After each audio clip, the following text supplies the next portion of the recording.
jalan untuk kembali. Apabila di akhir chapter sebelumnya, kita melihat Takemichi yang sedang dihajar habis-habisan oleh Sano Manjiro alias Mikey. Lalu pada awal panel ini kita diperlihatkan lanjutan dari akhir chapter sebelumnya, yaitu dengan Mikey yang selanjutnya melancarkan serangannya ke arah wajah Takemichi dengan sangat keras. Lalu di panel selanjutnya kita melihat Takemichi baru saja tersadar yang sudah berada di rumah sakit karena sebelumnya yang babak belur dan tidak berdaya akibat terkena serangan dari Mikey. Terlihat juga di samping Takemichi ternyata ada seorang Kokonoi. Lalu Kokonoi berkata, "Kau sudah sadar." Kokonoi melanjutkan perkataannya kepada Takemichi yang mengatakan bahwa dia sudah tidak sadar selama 3 hari lamanya. Takemichi terkejut mendengar perkataan Kokonoi tersebut. Lalu ia mencoba mengingat kembali saat perang 3 dewa, di mana dia saat itu sedang dihajar habis-habisan oleh Mikey.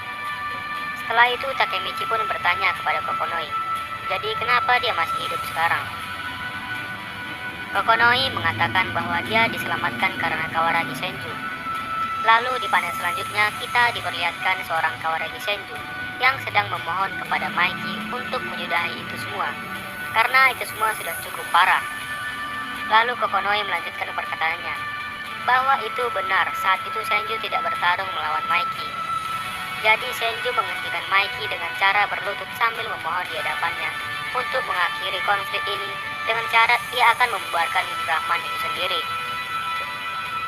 Dengan berakhirnya konflik perang 3 dewa ini, akhirnya geng Katomanji menjadi pemenang dan nomor 1 di Jepang. Lalu mengambil alih geng Rokuara Tandai, di mana di pertarungan 3 dewa tersebut memakan 2 korban jiwa, dan juga dengan bubarnya geng Brahman.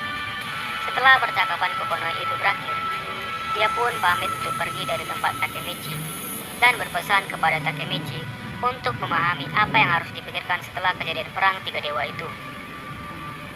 Lalu setelah Kokonoi pergi, Takemichi pun sembari akan tertidur, terbayang tentang Senju yang rela membubarkan Brahman demi menyelamatkan nyawa Takemichi.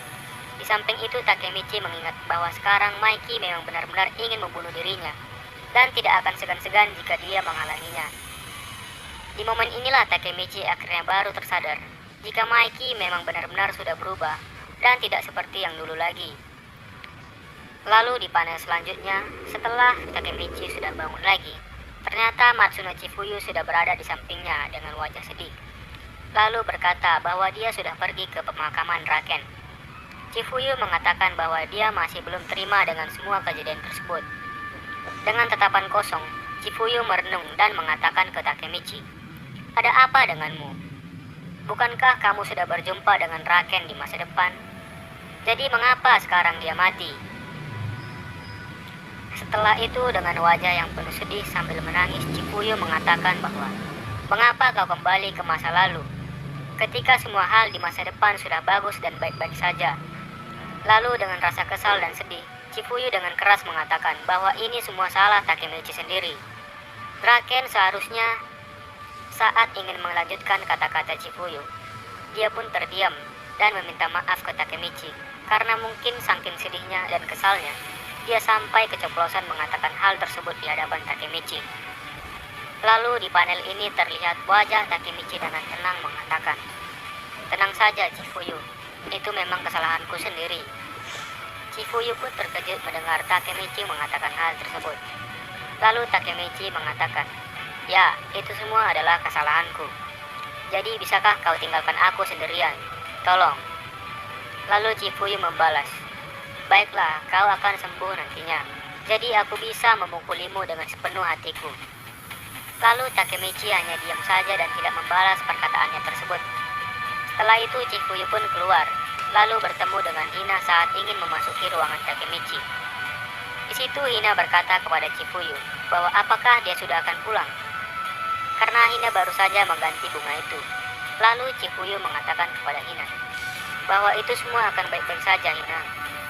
Hina pun bingung melihat respon dari Chifuyu tersebut. Setelah itu di panel selanjutnya, kita melihat Takemichi mengatakan dalam hatinya, "Maaf Chifuyu, aku tidak akan pernah melibatkan siapapun lagi." Dan di akhir panel dari chapter 234 ini, Takemichi mengatakan bahwa mulai dari sekarang, aku akan bertarung dengan diriku sendiri. Dari sini terlihat bahwa Takemichi tidak ingin orang lain terlibat lagi karena dirinya sendiri ini. Dia akan melawan Maiki seorang diri dengan kekuatannya sendiri. Wow, cerita yang sangat menarik sekali dan menjadi menyedihkan sekali. Di mana di chapter ini kita pun diperlihatkan bahwa Draken memang benar-benar sudah mati dan tidak bisa merubah apapun.